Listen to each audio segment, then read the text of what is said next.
LT grade की तैयारी कर रहे सभी दोस्तों को पंकज ओझा का नमस्कार। दोस्तों आ गया हूँ आप सबके सामने लेकर ऑर्थर मिलर को। ऑर्थर मिलर दोस्तों एलटी ग्रेड के सिलेबस में है और इनका ऑल माय सन्स हमें पढ़ना है और ऑल माय सन्स से रिलेटेड क्वेश्चंस ही आपके एग्ज़ाम में पूछे जाएंगे। अगर ऑर्थर मिलर की बात करें तो इनका जन्म 17 अक्टूबर 1915 को हुआ था। कब हुआ था इनका जन्म हमें ध्यान में रखना है, ये डेट हमें ध्यान में रखनी है 17 अक्टूबर 1915 को। और डेथ 10 फरवरी 2005 मतलब 10 फरवरी 2005 को डेथ हुई थी इनकी, ये हमें ध्यान में रखना है। ये ऑर्थर मिलर हैं, आप देख सकते हैं अपने स्क्रीन पर। ऑर्थर मिलर 20वीं सेंचुरी अमेरिकन प्लेराइट हैं, एसेइस्ट हैं, स्क्रीन राइटर भी हैं। और ये इनका जन्म कब हुआ? 17 अक्टूबर, जैसा कि मैंने पहले भी आपको बताया, 1915 को हार्लेम में जन्म हुआ था। स्थान का नाम भी हमें ध्यान में रखना है, कहाँ जन्म हुआ था? हार्लेम में जन्म हुआ था इनका, in the New York city section of Manhattan. New York city का एक सेक्शन है मैनहट्टन, वहाँ के हार्लेम में इनका जन्म हुआ था। ध्यान में रखना है, हार्लेम याद रखिएगा। उसके अलावा दोस्तों अगर हम बात करें, he was the son of Isadore Miller and Augusta Barnett Miller. ये इनके पेरेंट्स का नाम है, इसाडोर मिलर और ऑगस्टा बार्नेट मिलर। उसके अलावा he belongs to Australian Jewish family. Austrian Jewish family जो है उससे बिलोंग करते हैं ये, ओके, यहूदी परिवार से। His full name was Arthur Asher Miller. ये एक इम्पॉर्टेंट फैक्ट है, ध्यान में रखिएगा।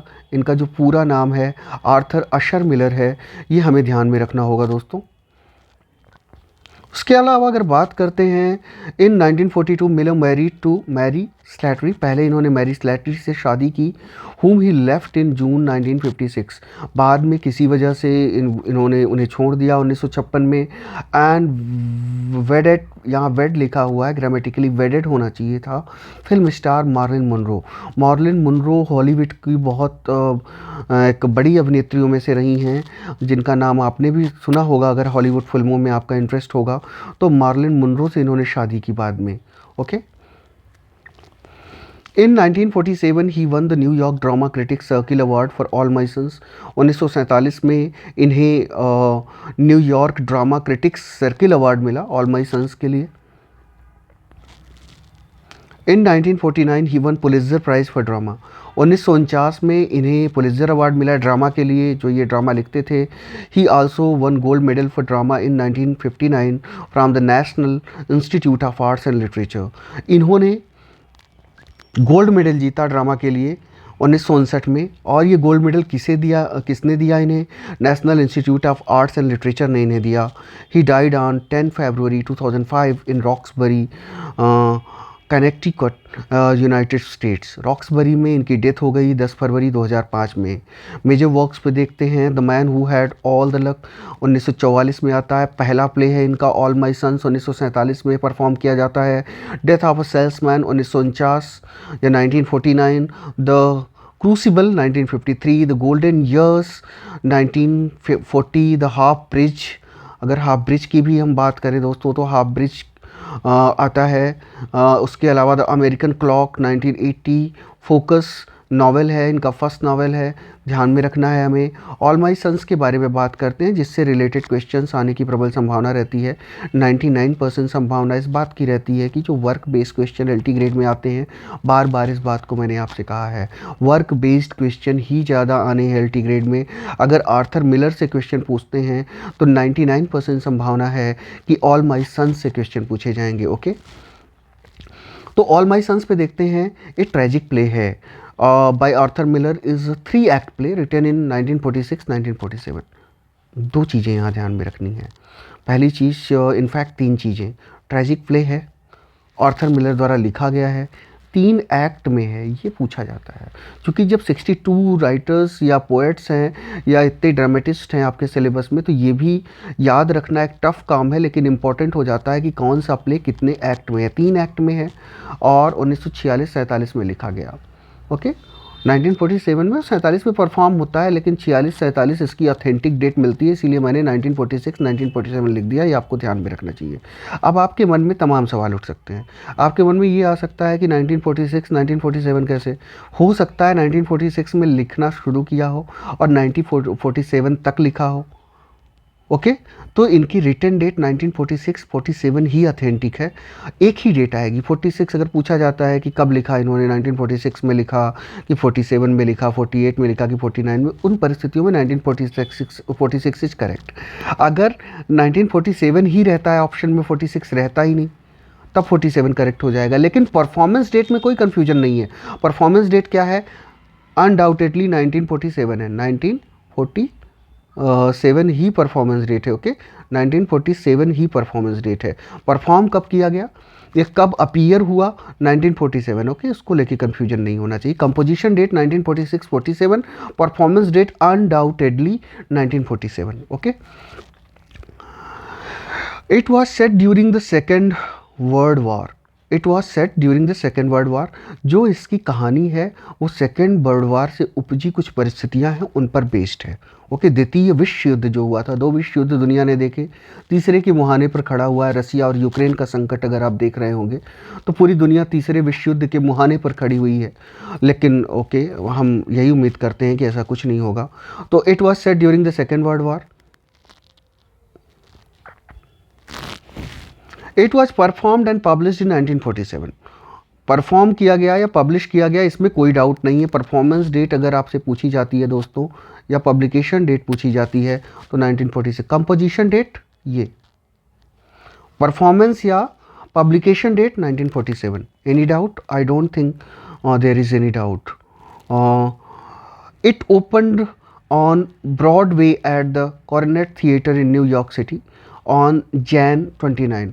29 जनवरी को कॉर्नेट थिएटर में ये शुरू हुआ, इसका मंचन शुरू हुआ। जैसे जो अगर आप थिएटर में जाते होंगे, थिएटर यहाँ इलाहाबाद में भी थिएटर है, उत्तर मध्य सांस्कृतिक केंद्र में। तो थिएटर अगर आपका थिएटर में इंटरेस्ट होगा, there is difference between theatre and cinema hall. Theatre में लाइव परफॉर्मेंसेज होती हैं। इसकी परफॉर्मेंस कहाँ पर शुरू हुई? ऑल माई सन्स की कॉर्नेट थिएटर न्यूयॉर्क सिटी में 29 जनवरी को शुरू हुई 1947 को। और कब बंद हुआ? 8 नवंबर 1947 को बंद हुआ। 328 परफॉर्मेंसेज हुई। 328 परफॉर्मेंसेज हुई। यही दिखाता है कितनी सफलता मिली इस प्ले को, अमेरिका में कितना पॉपुलर हुआ। It is dedicated to Elia Kazan. Again very important point, Elia Kazan को डेडिकेटेड है। पूछा जा सकता है All my Sons is dedicated to, या Arthur Miller's All my Sons is dedicated to. तो कई ऑप्शन होंगे, इसमें एलिया कज़ान आपका सही हो जाएगा। It is written in the manner of the modern problem play. जो आज के प्रॉब्लम प्ले जिस मैनर में लिखे जाते हैं, उसी मैनर में इसे भी लिखा गया है, उसी तरीके से इसे भी लिखा गया है। All my Sons is based upon a true story which Arthur Miller's mother in law pointed out in an Ohio newspaper. अब ये एक सच्ची घटना पे बेस्ड है। पहली चीज़ ये हमें ध्यान में रखनी है, जो कि आर्थर मिलर की मदर इन लॉ हैं, जो इनकी सासू माँ हैं, इन्होंने ओहियो न्यूज़पेपर में कुछ पॉइंट किया था, कुछ बताया था, वो सच्ची घटना थी। उसी को आधार बनाकर आर्थर मिलर ने ऑल माई सन्स लिखा। The major theme of All my Sons is the tragic conflict between family loyalties and the social responsibilities. अब देखिए, इसको समझ लेने जैसा है, ये पॉइंट इम्पॉर्टेंट पॉइंट है। जो मेजर थीम है ऑल माई सन्स की दोस्तों, वो एक जो ट्रैजिक कॉन्फ्लिक्ट होती है, वो ट्रैजिक कॉन्फ्लिक्ट किसके किसके बीच है? फैमिली लॉयल्टीज़, परिवार के प्रति जो हमारी सच्चाई है, जो हमारी ईमानदारी है, और हमारी जो सोशल रिस्पॉन्सिबिलिटीज़ हैं, जो हमारी सामाजिक उत्तरदायित्व हैं, और जो हमारे परिवार के प्रति हमारा जो एक डेडिकेशन है, उसके प्रति जो एक कॉन्फ्रंटेशन है, जो कॉन्फ्लिक्ट है, जिससे ये प्ले उपजा है। ओके,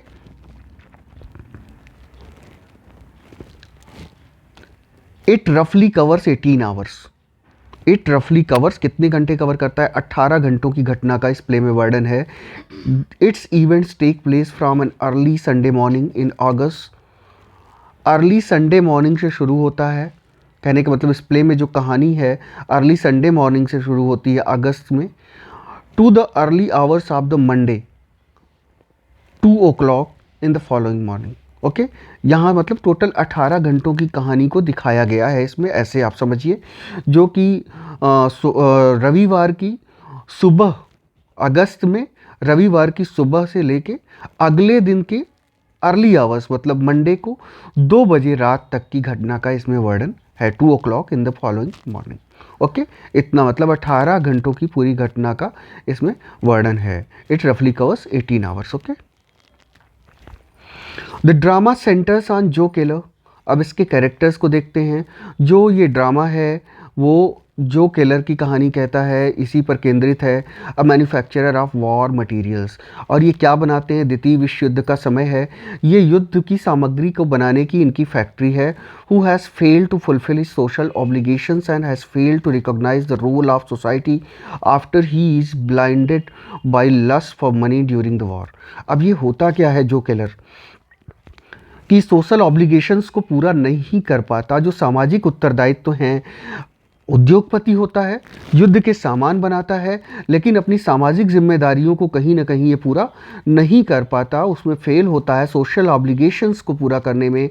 और जो समाज का रोल होता है कहीं ना कहीं उसको रिकॉग्नाइज करने में फेल हो जाता है। किस वजह से? क्योंकि धन की लालच, जो धन का लालच है, बहुत बढ़ जाता है। कहने का मतलब धन की लोलुपता में राष्ट्र को या समाज को दांव पर इसलिए लगा देता है। आगे आपको कहानी में भी और ज़्यादा क्लियर होगा कि जो केलर की क्या गलती रही है। Miller gets the idea of two partners from Ibsen's play The Wild Duck. ये जो एक कंपनी है उसके दो पार्टनर हैं। ये दो पार्टनर वाला आइडिया कहाँ से आता है मिलर के मन में, आर्थर मिलर के मन में?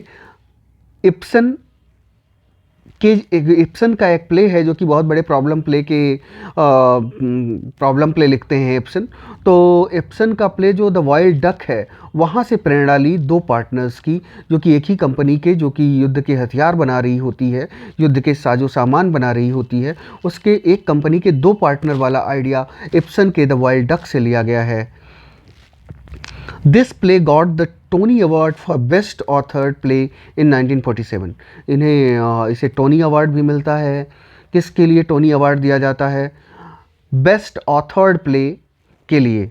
बेस्ट ऑथर्ड प्ले मतलब बहुत अच्छे तरीके से लिखे गए प्ले का, और टोनी अवार्ड 1947 में इसे मिलता है। Steinberg finds the play in the tradition of social plays of Ibsen, Shaw and Galsworthy. अब जो स्टेनबर्ग जो कि क्रिटिक्स हैं, स्टेनबर्ग को क्या लगता है कि ये उसी परंपरा में लिखा गया सामाजिक नाटक है, सोशल प्ले है, जिस परंपरा में से इब्सन लिखते हैं, शॉ लिखते हैं, जीबी शॉ, और गैल्सवर्दी लिखते हैं। ओके, उसी की परंपरा में ये एक प्ले है, उसी ढंग से लिखा गया। जिस ढंग से इब्सन लिख रहे हैं, शॉ लिख रहे हैं, गैल्सवर्दी लिख रहे हैं, उसी तरह से ये भी लिखा गया है, All My Sons Arthur Miller का। आइए कैरेक्टर्स पे देख लेते हैं कौन कौन से पात्र हैं, कौन कौन से इस ड्रामा में जो लोग आएंगे। जो केलर का अभी मैंने जो केलर की चर्चा भी की थी, 60 साल की उम्र है, उद्योगपति हैं। केट केलर, जो केट हैं इनकी, जो केलर की पत्नी है, 50 साल की उम्र है उनकी। तो जो केलर जो कि उद्योगपति हैं, एंटरप्रेन्योर हैं आप कह सकते हैं। और एंटरप्रेन्योर का जब मैंने जिक्र किया तो एंटरप्रेन्योर की स्पेलिंग ज़रूर ध्यान में रखिएगा। एंटरप्रेन्योर की स्पेलिंग क्या होती है? स्पेलिंग मिस्टेक में पूछी जाती है। एंटरप्रेन्योर हैं, उद्योगपति हैं। केट केलर इनकी पत्नी हैं। क्रिस 32 साल की उम्र है, बेटा है जो केलर का। एन डीवर इंगेज टू लैरी केलर, जो एन डीवर नाम की महिला है, इसकी सगाई हो चुकी है लैरी केलर से, जो कि क्रिस केलर का भाई है। ठीक, यहाँ समझिएगा। एन डीवर है, 26 साल की है, और इसकी सगाई हो चुकी है लैरी केलर से। और लैरी केलर कौन है? क्रिस केलर का भाई है। लैरी केलर कौन है? क्रिस केलर का भाई है। जॉर्ज डीवर, ब्रदर ऑफ एन डीवर, सन ऑफ स्टीव। जॉर्ज डीवर की अगर बात करें तो एन डीवर का भाई है जॉर्ज डीवर, मतलब एन डीवर जॉर्ज डीवर भाई बहन हैं। और सन ऑफ स्टीव का बेटा है, स्टीव का बेटा है। कौन स्टीव का बेटा है? ये जॉर्ज डीवर। और एन डीवर बेटी है स्टीव की। डॉक्टर जिम बेलिस, 40 साल की उम्र है। डॉक्टर जिम बेलिस भी ऑल माय सन्स में आते हैं। जिम बेलिस का ध्यान में रखना है हमें। सू बेलिस जिम बेलिस की पत्नी है। सू बेलिस कौन है? जिम बेलिस की पत्नी है। बर्ट 8 साल का बच्चा है इनका। फ्रैंक लूबे नाम का भी कैरेक्टर आता है। फ्रैंक लूबे नाम का कैरेक्टर कहाँ आएगा दोस्तों? फ्रैंक लूबे आएंगे ऑल माई सन्स में। 32 साल उम्र है। लीडिया लूबे इनकी पत्नी है फ्रैंक लूबे की। स्टीव, अब देखिए स्टीव का जिक्र अंत में है, जो कि फादर भी होते हैं, पार्टनर भी होते हैं केलर के। तो स्टीव कौन है? एन डीवर और जॉर्ज डीवर के पिताजी हैं, और जो केलर के पार्टनर हैं स्टीव। आइए इसकी समरी आपकी सुविधा के लिए हम हिंदी में देख लेते हैं, क्योंकि मेन तो उद्देश्य हमारा एग्ज़ाम निकालना है दोस्तों, और एग्ज़ाम को क्वालिफाई करने के लिए आपका कॉन्सेप्ट बहुत क्लियर होना चाहिए, कहानी आपको मालूम होनी चाहिए। ओके, हम समरी हिंदी इंग्लिश दोनों में देख लेंगे आपकी सुविधा के लिए। टीजीटी में तो मैं हिंदी में ही समरी बता देता हूँ, लेकिन यहाँ मैं दोनों में देख लूँगा अगर आप कहेंगे। समरी देखते हैं। आर्थर मिलर का नाटक ऑल माई सन्स एक पारिवारिक ट्रेजेडी है। इसमें केंद्रीय घटना एक व्यवसायी द्वारा युद्ध काल में एक खराब निर्णय के लिए अपने उत्तरदायित्व की वंचना है। खराब निर्णय लेता है जिसकी वजह से 21 पायलट मारे जाते हैं। 21 पायलट की डेथ हो जाती है। ओके, जो केलर के एक निर्णय की वजह से अमेरिका के 21 पायलट मारे जाते हैं, क्योंकि एक गड़बड़ी की थी, खराब साजो सामान को इन्होंने पास कर दिया था कि नहीं ठीक है, जिसके फलस्वरूप 21 पायलटों ने प्राण गंवाए। यह नाटक इस धारणा पर भी आधारित है कि मनुष्य की मनोवृत्ति स्वयं को सबसे ऊपर मानने की है, तब भी गलती नहीं मानता, अपने को ही ऊपर मानता है। ईगो इतना है, गलत निर्णय लिया, 21 पायलटों की डेथ हुई, उसके बाद भी अपने पार्टनर को दोषी, उसका पार्टनर दोषी हो जाता है, ये बच निकलते हैं। 60 वर्षीय जो केलर जो एक उद्योगपति है, केट उसकी पत्नी और 32 वर्षीय क्रिस पुत्र है। क्रिस जो केलर का पुत्र, अभी मैंने कैरेक्टराइजेशन में भी बताया कि क्रिस इसका पुत्र है। 40 वर्षीय डॉक्टर जिम बेलिस और उनकी पत्नी सू तथा 32 वर्षीय फ्रैंक ल्यूबे और उनकी पत्नी लीडिया जो केलर के पड़ोसी हैं। इनके पड़ोसियों को भी ध्यान से देख लीजिए, ये कैरेक्टर्स तो आएंगे एग्जाम में, आप कंफ्यूज मत होइएगा। 40 वर्षीय जिम बेलिस, उनकी पत्नी सू बेलिस, 32 वर्षीय फ्रैंक लूबे और उनकी पत्नी लीडिया लूबे, ये सब जो केलर के पड़ोसी हैं। ओके, सब उनके नेबरहुड में रह रहे हैं ये लोग। कौन कौन? जिम बेलिस, उनकी पत्नी Sue Bayliss, Frank Lubey, Lydia Lubey, ये सब पड़ोसी हैं। जो केलर का ज्येष्ठ पुत्र लैरी, देखिए एक पुत्र तो क्रिस है, यहाँ देखिए एक पुत्र तो क्रिस है और दूसरा पुत्र लैरी द्वितीय विश्व युद्ध में पायलट था। लैरी क्या था द्वितीय विश्व युद्ध में? इन्हीं का, जो केलर का ही बेटा है लैरी, जो केलर का ही बेटा है क्रिस। एक तो इनके साथ रह रहा है कहीं ना कहीं, और दूसरा लैरी पायलट है, अमेरिकन एयरफोर्स में द्वितीय विश्व युद्ध में पायलट था और लापता बताया गया था। पायलट था लेकिन लापता है, उसकी कोई कहाँ गया क्या हुआ कुछ पता नहीं चल पा रहा है। लैरी जो कि जो केलर का ही बेटा है, उसकी माँ केट के सिवाय सबकी यही धारणा है कि लैरी मर चुका है। माँ जल्दी नहीं मानती, जो केट केलर है वो, उसकी ये धारणा है कि जो लैरी है वो ज़िंदा है, बाकी सब लोग मान रहे हैं कि लापता है तो मर ही गया होगा। ओके, सबकी यही धारणा है कि लैरी मर चुका है। केट को अब भी विश्वास है कि लैरी जीवित है और एक दिन लौट कर घर आएगा। लैरी की सगाई एन डीवर से हो चुकी थी।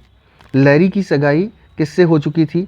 ये लैरी जो है केट का बेटा, जो केलर का बेटा, उसकी सगाई एन डीवर से हो चुकी थी। ओके, किंतु लैरी की मृत्यु के बाद एन क्रिस से विवाह करना चाहती है। अब कहीं ना कहीं एन डीवर को, जो उसकी प्रेमिका थी, उसे भी लगता है कि लैरी मर चुका है, इसीलिए उसके जो छोटे भाई हैं जो क्रिस से, उससे वो शादी करना चाहती है। एन डीवर किससे शादी करना चाहती है? क्रिस से। वह केलर के घर आई है, किंतु केट इस विवाह पर आपत्ति करती है। केट जो माँ है उसका चूंकि अब भी मानना है कि उसका बड़ा बेटा लैरी जिंदा है, तो वो कहीं ना कहीं आपत्ति करती है कि भैया अभी शादी मत करो, मेरा बेटा मरा नहीं है। लेकिन सबको, बाकी माँ के अलावा सबको यही लगता है कि लैरी मर चुका है।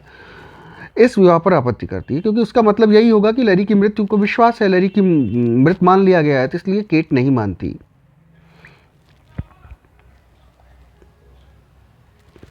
एन का पिता स्टीव डीवर जो केलर के व्यवसाय में साझेदार था। यहाँ से ध्यान रखिएगा, जो एन है जो शादी करना चाहती है क्रिस से, क्योंकि उसका भी, एन का भी यही मानना है कि लैरी मर चुका है। जो केलर का बेटा लैरी, दो बेटे हैं जो केलर के, मैंने आपको बताया कौन कौन, क्रिस और लैरी।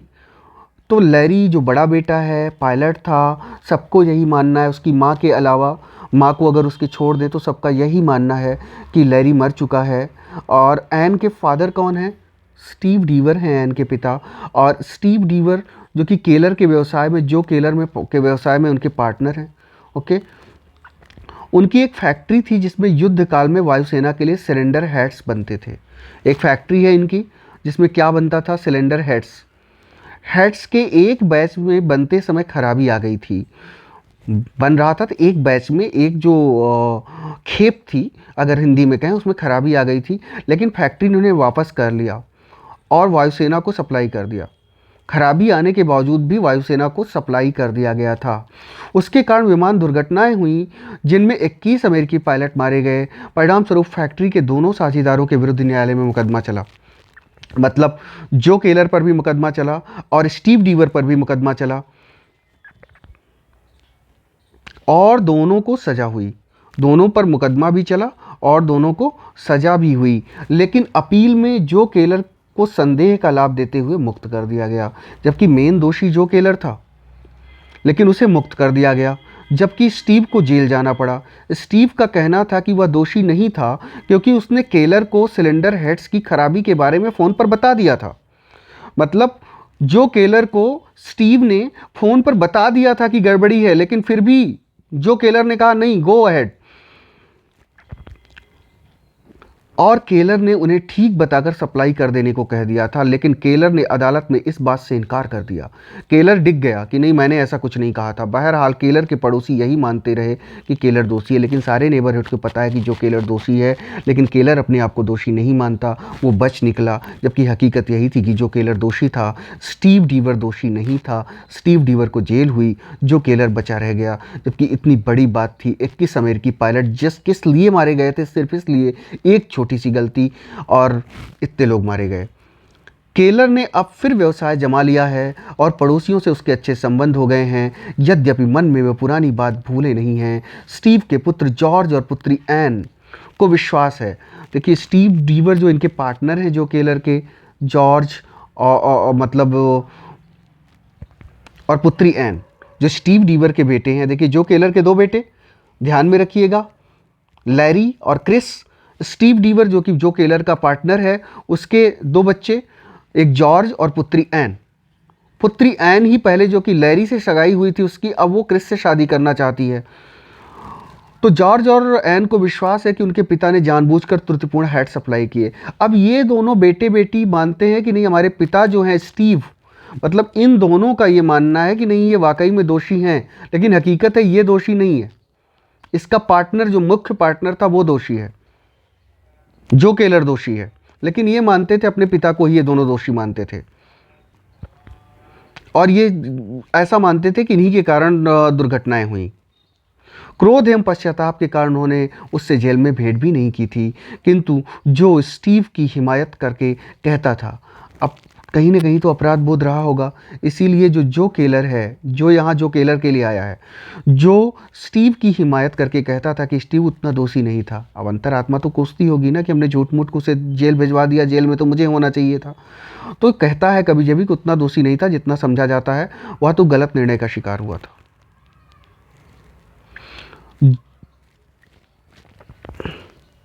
जॉर्ज ने अब अपने पिता से भेंट कर ली और उसे मामले की असलियत मालूम हो गई थी।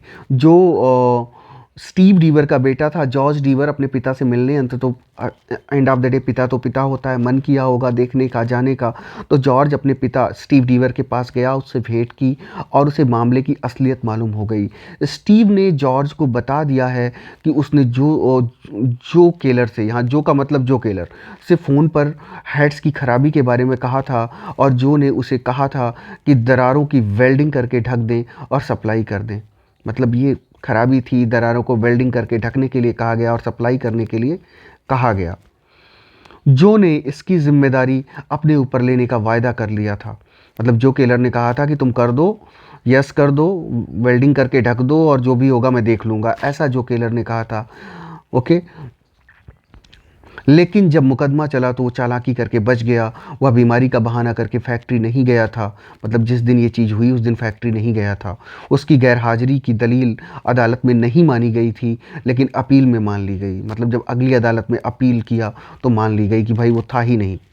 परिणाम यह हुआ कि जो केलर बरी हो गया और स्टीव जेल की सज़ा भुगत रहा है। पिता से मिलकर जॉर्ज केलर के घर आता है। जॉर्ज जो है, जो कि स्टीव का बेटा है, वो जो केलर के घर आता है जहाँ एन भी आई हुई है। जॉर्ज एन से मना करता है कि क्रिस से विवाह ना करे। कौन चाहेगा कि उस व्यक्ति के बेटे से मेरी बहन शादी करे जो कि जिसने मेरे पिता को जेल में पहुंचवाया है। कोई नहीं चाहेगा, कोई भाई नहीं चाहेगा। तो जॉर्ज जो है अपनी बहन एन को मना कर देता है कि जो केलर के बेटे क्रिस से शादी ना करे। वह अपने पिता से ज्ञात हुई वास्तविकता बताता है। जॉर्ज और केलर में ज़ोरदार बहस होती है। ये जॉर्ज में स्टीव के जो पुत्र हैं और जो केलर जो कि स्टीव के साझेदार थे, इनमें ज़ोरदार बहस होती है। केलर के स्पष्टीकरण से एक बार तो जॉर्ज को अपने पिता की बातों पर विश्वास डिगने लगता है। जब जो केलर कि बहुत ज़्यादा एक तरह से बोलने का बड़ा अच्छा ढंग था, तो जब वो स्पष्टीकरण देता है तो एक बार उसे भी लगने लगता है कि नहीं, मेरे पिता सही थे कि नहीं। लेकिन आखिरकार सच्चाई प्रकट हो जाती है। केलर अपना अपराध स्वीकार कर लेता है, परंतु वह कहता है कि उसने जो झूठ बोला वह सिर्फ अपने परिवार तथा विशेषता अपने पुत्र क्रिस के भले के लिए। क्रिस इस बात से सहमत नहीं होता और घर से चला जाता है। क्रिस कहा होगा क्रिस ने कि पिताजी, ये कैसा मेरा हित चाहने की बात हुई कि आपने 21 पायलटों को मरवा दिया मेरे लिए। 21 एक घटना की वजह से 21 पायलट मारे गए और तर्क दे रहा है जो केलर की नहीं, मैंने जो किया। 21 पायलट मारे गए, एक निर्दोष व्यक्ति जेल में है और कह रहा है कि मैंने जो किया अपने छोटे बेटे क्रिस के लिए किया।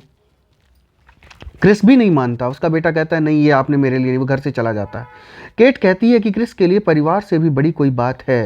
एन आकर केट से कहती है कि वह लैरी की मृत्यु की बात को स्वीकार कर ले। फिर से एन, स्टीव की जो बेटी है, वो केट से, मतलब जो केलर की जो पत्नी हैं और जो क्रिस की माँ हैं, उनसे कहती हैं कि आप स्वीकार कर लीजिए कि आपका बेटा लैरी मर चुका है, ताकि क्रिस उससे किसी प्रकार की अपराध भावना के बिना विवाह कर ले। केट इनकार करती है और जिद करती है कि लैरी जीवित है। इसी बीच क्रिस लौट आता है और कहता है कि वह एन को साथ लिए बिना ही घर छोड़कर जा रहा है। अब तक जो केलर को विश्वास हो जाता है कि केट और क्रिस दोनों ही चाहते हैं कि वह जेल चला जाए, लेकिन अगर वह जेल गया तो आधे देश को जेल जाना होगा। जो केलर को यकीन हो जाता है कि सभी मुझे दोषी मान रहे हैं और सब चाह रहे हैं कि मैं जेल जाऊं, क्योंकि असली दोषी मैं ही हूं। चाहे वो मेरी पत्नी हो, चाहे वो मेरे बेटे हों, चाहे वो स्टीव के बेटे बेटी हों, सब चाहते हैं मैं जेल चला जाऊं। लेकिन अब जो केलर कहता है अगर मैं जेल गया तो आधा अमेरिका जेल चला जाएगा, क्योंकि बहुत सारे लोग दोषी हैं। एन लैरी का पत्र केट को देती है। अब एन क्या करती है, एन जो स्टीव की बेटी है, लैरी ने एक मरते वक्त पत्र लिखा था। हकीकत में लैरी की डेथ हो चुकी है, उसकी माँ नहीं मान रही है, वो लापता बताया जाता है। तो एन लैरी का पत्र केट को देती है। ओके, जो लैरी, केट का जो बेटा है जो लापता है, उसका पत्र केट को देती है, जिसे क्रिस भी पढ़ता है और पिता को पढ़कर सुनाता है। जो और स्टीव को सज़ा सुनाई जाने की खबर पाकर, जब जो और स्टीव दोनों को सज़ा सुनाई जाती है, इसकी जब खबर लैरी को मिली जो कि खुद भी पायलट था, तो लैरी ने यह पत्र आत्महत्या के पहले लिखा था। उसने आत्महत्या कर ली थी दरअसल, जब उसने देखा कि मेरे पिता भी दोषी हैं, जो 21 पायलट मारे गए देश के लिए, जो कि कर रहे थे, देश के लिए खुद ही लड़ रहे थे, और एक गलती से मारे गए। जब उसे पता चलता है कि वो भी पायलट था, जब उसे पता चलता है कि भाई एयरफोर्स में है, वो क्या जवाब देगा अपने साथियों को, सभी उसकी तरफ देखेंगे कि इन्हीं के पिताजी की वजह से इतने लोग मारे गए। तो स्टीव को सजा सुनाई जाने की खबर पाकर लैरी ने यह पत्र अपनी आत्महत्या के पूर्व लिखा था। वो निर्णय करता है कि मेरे पिता ही दोषी हैं तो मैं आत्महत्या कर लूँगा, और उसने आत्महत्या कर भी ली, जिसमें उसने लिखा था, मैं अब और जीवित रहना सहन नहीं कर सकता। कुछ ही मिनटों में मैं एक मिशन पर जा रहा हूँ, संभवतः वे मुझे लापता घोषित कर देंगे। जो केलर बिल्कुल टूट जाता है। वह कहता है, निसंदेह लैरी मेरा पुत्र था, लेकिन वे सब भी मेरे पुत्र थे। मतलब जो 21 पायलट मारे गए वो भी मेरे बेटे थे। अंत में एहसास होता है कि वे सब भी मेरे पुत्र थे, किंतु वे सब भी मेरे पुत्र थे। यह कहकर वह अंदर चला जाता है। गोली की आवाज़ सुनाई पड़ती है। जो केलर ने आत्महत्या कर ली है। केट क्रिस से कहती है, जो केलर की बीबी है, पत्नी है, वो कहती है, इसे अपने ऊपर मत लो, भूल जाओ और जीवित रहो। उसे भी कोई अफसोस नहीं होता। क्यों है अफसोस नहीं होता? क्योंकि जो केलर दोषी था वो बचता रहा इतने दिनों तक, अंत में वो आत्महत्या कर लेता है। तो ये टोटल दोस्तों कहानी है। Summary of the play in English अगर हम देखें, इसको भी देख लेते हैं फटाफट। वैसे कोई मतलब रह नहीं जाता देखने का एक बार इतना बताने के बाद, लेकिन फिर भी समरी हम देख लेते हैं एक बार इंग्लिश में भी। The scene of the play is the backyard of the Keller home. Joe Keller aged 60 is an industrialist, Kate is his wife and Chris age 32 is their son. Okay, Chris and Larry are the sons of Kate and Joe. Dr. Jim Bellis, aged 40, and his wife Sue, and Frank Lube, aged 32, and his wife Lydia, aged 27, are Keller's neighbors. These are the neighborhood. These are the neighbors. Bert, the 8-year-old boy, is the son of Jim Bellis. Bert पूछा गया भी है कई exam में, who is Bert in All My Sons. The Bert is 8-year-old boy, and Bert is the son of Jim Bellis. As the play opens, Jim, Keller, and Frank are seen talking. As they engaged in general talk, Sue and Lydia join them. Chris, the son of Keller, talks to his father about his mother. Larry Keller, Chris' brother, fought as a pilot in the Second World War and was reported missing. वो missing है, पहले भी मैंने आपको बताया, Larry Keller. It is presumed by everybody that he is dead except by his mother. माँ के अलावा, केट के अलावा सभी को यही यकीन है कि लैरी अब मारा गया। Who still believes that Larry will come,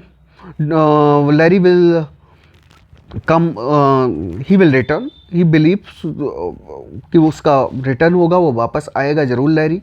after the news about Larry, Andivo is 26, who was engaged to him, intends to marry Chris now. Now Andivo believes Larry to be dead, और वो शादी करना चाहती है Chris से, Larry के छोटे भाई से। But Kate objects on the ground that it would mean believing that Larry is dead, कि अगर ये हम शादी कर देंगे एन की क्रिस से, तो ये फिर मानना हो जाएगा ये कि मैं भी मान रही हूँ कि लैरी की डेथ हो चुकी है। Steve and father was Keller's business partner. They owned a factory turning out cylinder heads for the army air force during the war. The batch of the cylinder heads proved to be defectively manufactured. However, they were passed as okay by the factory and supplied. The result was the death of 21 American pilots. ख़राब थे, खराबी थी, तब भी ये declare कर दिया गया नहीं, सिलेंडर हेड सही हैं, और बाद में 21 अमेरिकी पायलट्स मारे जाते हैं। Consequently, a court case was instituted against both of the partners and both were convicted. However, in the appeal, Keller was given the benefit of the doubt. He was released and Steve was sentenced to imprisonment. Keller बच जाता है, मुकदमा चलता है, और Steve को jail हो जाती है। Steve held that he was not guilty, for Keller had been told of the defective cylinder heads and he had approved them for use, but Keller had denied this in the court. Steve बताता है कि भैया हमने तो सब बता दिया था सही सही जो केलर को कि डिफेक्ट है सिलेंडर्स में, सिलेंडर हेड्स में, लेकिन फिर भी केलर ने कह दिया कि नहीं, इसको आगे बढ़ा दो, इसको बिल्कुल यूज करने के लिए दे दो। बाद में केलर अपनी बात से मुकर जाता है कोर्ट में। His neighbours however continued to believe that he was guilty. Keller has again established his business and now is on good terms with his neighbors. He tries to believe that they have forgotten his past, but in reality they haven't. कोई भी अपनी गलती कैसे भूल सकता है? जो Keller भी अपनी गलती नहीं भूल पाया था, उसे अंदर ही अंदर लगता था क्योंकि वो वाकई में दोषी था। George and Anne believed that their father had knowingly shipped out the defective parts that caused the tragedy. अब जॉर्ज और एन अपने पिता स्टीव को दोषी मानते हैं, जो कि जेल में है इस समय, जबकि वो दोषी नहीं था। Out of anger and remorse they have abandoned him in jail. Keller however attempts to defend Steve, saying that he was not as guilty as he was thought to be. Joe Keller कहीं ना कहीं कहता है नहीं, Steve इतना दोषी नहीं है जितना उसे माना जाता है, हकीकत में दोषी तो खुद थे। He was made a victim of mistaken decision. While talking about their prospective marriage, Chris expresses his frustration at the fact that life after the war was the same as it had been before. It was the same rat race. Nobody was changed at all. According to him, those who were killed in war died in vain. Their sacrifice was just useless. The values of cooperation and mutual responsibility which they had built up and their actions had been lost, people took the war as lightly as a bus accident. थोड़ा सा Chris का ऐसा मानना है युद्ध के बारे में कि कोई मतलब नहीं होता, जो लोग मारे जाते हैं कोई उनको नहीं याद रखता, उनका कोई बलिदान इतना मायने नहीं रखता, इतना ही लोग सीरियसली लेते हैं जैसे कोई बस एक्सीडेंट हो जाए तो युद्ध को कोई सीरियसली नहीं लेता, लोगों के बलिदानों को कोई सीरियसली नहीं लेता। ऐसा किसका मानना है? क्रिस का मानना है। Okay. George arrives and tries to break up the marriage between Chris and Ann. George कोशिश करता है कि क्रिस और एन की शादी ना हो। He tells the real story when the defective cylinder heads वो noticed by his father. George had come to know from his father Steve whom he had visited in jail। George मिलता है Steve से, अपने father से jail में, और सच्चाई पता चलती है कि क्या हकीकत है। उसका पिता जो जेल में है वो दोषी नहीं है, हकीकत में दोषी जो किलर है। इसलिए वो मना करता है कि जो किलर के बेटे क्रिस से मेरी बहन एन शादी ना करे। आके कहता है नहीं तुम बहन शादी मत करो। Steve had told George that Keller had been informed of the defective cylinder heads and he had informed Steve on the phone to weld cover up the cracks in any way he could and ship them out. Keller had promised to take the responsibility, but when they were prosecuted, Keller trickfully saved himself। मतलब उसने कहा था कि अगर कोई गड़बड़ हुई तो जिम्मेदारी मैं ले लूँगा, लेकिन बाद में जो केलर ने ट्रिकफुली बच गया अपनी जिम्मेदारियों से। बाद में कोर्ट में उसने जिम्मेदारी नहीं ली। He had not gone to the factory on the pretext of catching cold. उस दिन जिस दिन ये सब काम हुआ था उस दिन वो नहीं गया था फैक्ट्री में। In the court case is alibi. Alibi क्या होती है? किसी को मतलब कि कोई जब दोषी ये कहता है कि नहीं मैं घटना के वक्त घटनास्थल पर मौजूद नहीं था, वो एलिबाई होती है। His alibi was not believed but in the appeal it was. पहले तो उसकी जो घटना स्थल से अनुपस्थिति को नहीं माना गया, लेकिन बाद में जब उसने अगली कोर्ट में अपील किया तो मान लिया गया कि जो केलर दोषी नहीं है, जबकि वास्तव में जो केलर दोषी था। There is a heated discussion between Keller and George. Joe Keller और जॉर्ज जो कि स्टीव का बेटा है, उनमें बहुत हीटेड डिस्कशन होता है कि इस पे कि आप दोषी हैं कि नहीं हैं। For a time George faith in his father's version of whole case is shaken by Keller's convincing interpretation of the sorry दोस्तों, थोड़ा सा गला खराब है, आप लोग मुझे माफ़ कर देंगे, I hope. For a time George faith in his father's version of the whole case is shaken by Keller's convincing interpretation of the whole thing. पहले तो जॉर्ज, चूँकि जो केलर है इतने अच्छे तर्क देता है कि मैं क्यों दोषी नहीं हूँ, एक बार जॉर्ज को भी लगने लगता है कि मेरे पिता ने जो बताया गलत तो नहीं बताया। But eventually the truth comes out. Keller accepts his guilt but says that his subsequent lies were for the sake of his son Chris, but Chris rejects such an idea. बाद में जो केलर कहता है कि मैंने जो कुछ भी कहा किया अपने बेटे क्रिस के लिए, क्या अगर मैं बच निकला तो अपने बेटे क्रिस के लिए, लेकिन क्रिस कहता है नहीं पिताजी, मैं आपको माफ़ नहीं कर सकता। इतने 21 पायलट मारे गए और आप कह रहे हैं मेरे लिए आपने ये सब किया। Chris feels that his world has collapsed, so he drives away. Kate tries to persuade Keller that he should admit before Chris that he had committed a terrible crime and was ready to pay for it. She feels that Keller's admission alone can bring Chris back. मनाती है cat, कहती है नहीं अब तो गलती मान लीजिए, आप अगर मान लेंगे तो क्रिस वापस आ जाएगा जो कि चला गया है घर से। Keller feels that it is not justified because he did everything for the sake of the family. Kate tells him that for Chris there is something larger than the family. फिर से वही केलर देता है जोर कि नहीं मैं गलत दोषी क्यों हूँ, मैंने जो किया अपने परिवार के लिए किया। लेकिन केट कहती है नहीं, परिवार से भी ऊपर बहुत सारी चीज़ें होती हैं और क्रिस की निगाह में परिवार से भी ऊपर बहुत सारी चीज़ें हैं। हरदम परिवार ही नहीं होता। आप परिवार के लिए लोगों की हत्या नहीं कर सकते कि कितने लोगों की आप हत्या कर देंगे, निर्दोष लोगों की। वही केलर ने किया था। 21 देशभक्त पायलट मारे गए और कह रहा है मैंने परिवार के लिए जो किया सो किया। At that time Anne enters. She asks Kate to accept Larry's death so that Chris may marry her without any sense of guilt. Kate refuses and insists that Larry is still alive. फिर से N कहती है मान लीजिए माताजी कि Larry मर चुका है, लेकिन फिर से केट कहती है नहीं लैरी जिंदा है। Chris comes back and tells that he is going to leave ever without Ann. फिर से क्रिस आता है और कहता है मैं जा रहा हूँ हमेशा के लिए छोड़ के, अब तो एन को भी मैं लेके नहीं जाऊँगा जिससे वो शादी करना चाहता है। By now it has become clear to Keller that both Kate and Chris wish him to go to jail. अब तक केलर को लगने लगा था कि हमारे जो बेटा है और पत्नी है दोनों चाहते हैं कि मैं अगर दोषी हूँ तो जेल जाऊँ. But Keller says that if it happens half of the world would have to go to jail. वो कहता है अगर ये होता है मैं जेल जाता हूँ तो आधा अमेरिका आधा संसार जेल चला जाएगा. Then Ann hands over a letter of Larry that he had written on the day he died. तब लैरी का एक पत्र पकड़ाती है, एन थमाती है एक लेटर लैरी का. लैरी वही जो पायलट था जो केलर का बेटा था. After knowing about Keller and Steve being convicted he wrote. जब उसे पता चल जाता है कि नहीं मेरे पापा और मेरे पापा के जो पार्टनर हैं मतलब जो केलर और स्टीव इन लोगों को कन्विक्ट किया गया, इन लोगों पर मुकदमा चल रहा है, ये जो 21 पायलट मारे गए और जो सिलेंडर हेड्स ख़राब थे, तब लैरी को बहुत बुरा लगा और उसने लिखा I can't bear to live any more. मैं और जीना बर्दाश्त नहीं कर सकता. I am going out on the mission in a few minutes. मैं एक मिशन पे जा रहा हूँ कुछ मिनट में. They will probably report me missing. और वो लोग मुझे लापता घोषित कर देंगे. उसने हकीकत में आत्महत्या कर ली थी. जब उसे पता चला कि 21 पायलट की डेथ के लिए मेरे पिताजी और उनका पार्टनर दोषी है, तब उसने आत्महत्या कर ली थी लैरी ने. कोई भी देशभक्त लड़का होगा क्या करेगा. उसके साथी 21 साथी मारे गए जो कि देशभक्त थे, देश के लिए लड़ रहे थे अपने. Chris reads out Larry's letter. Keller intends to confess his guilt, but Kate tries to dissuade him, saying Larry was your son too, wasn't it? Kate कहती है कि अब लैरी मारा गया, लैरी भी क्या आपका बेटा नहीं था? आप ही की वजह से लैरी मारा गया.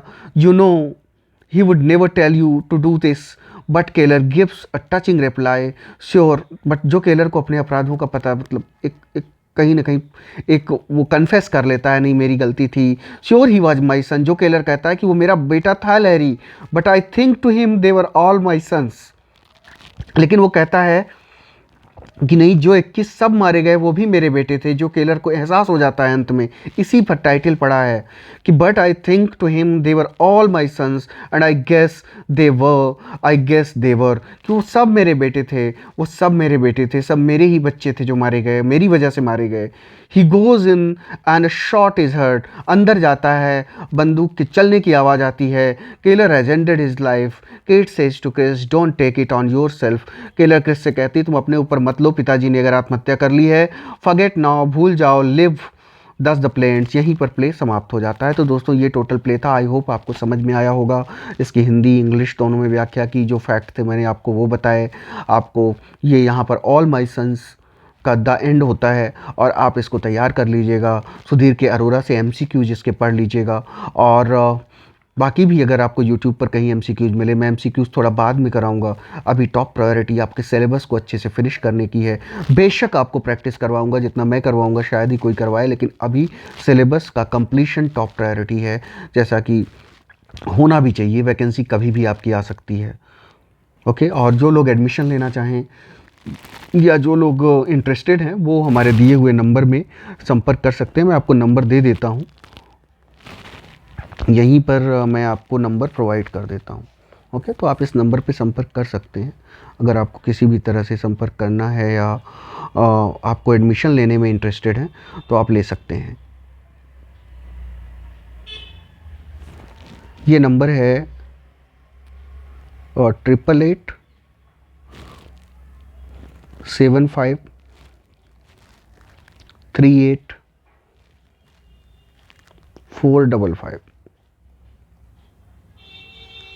88753845.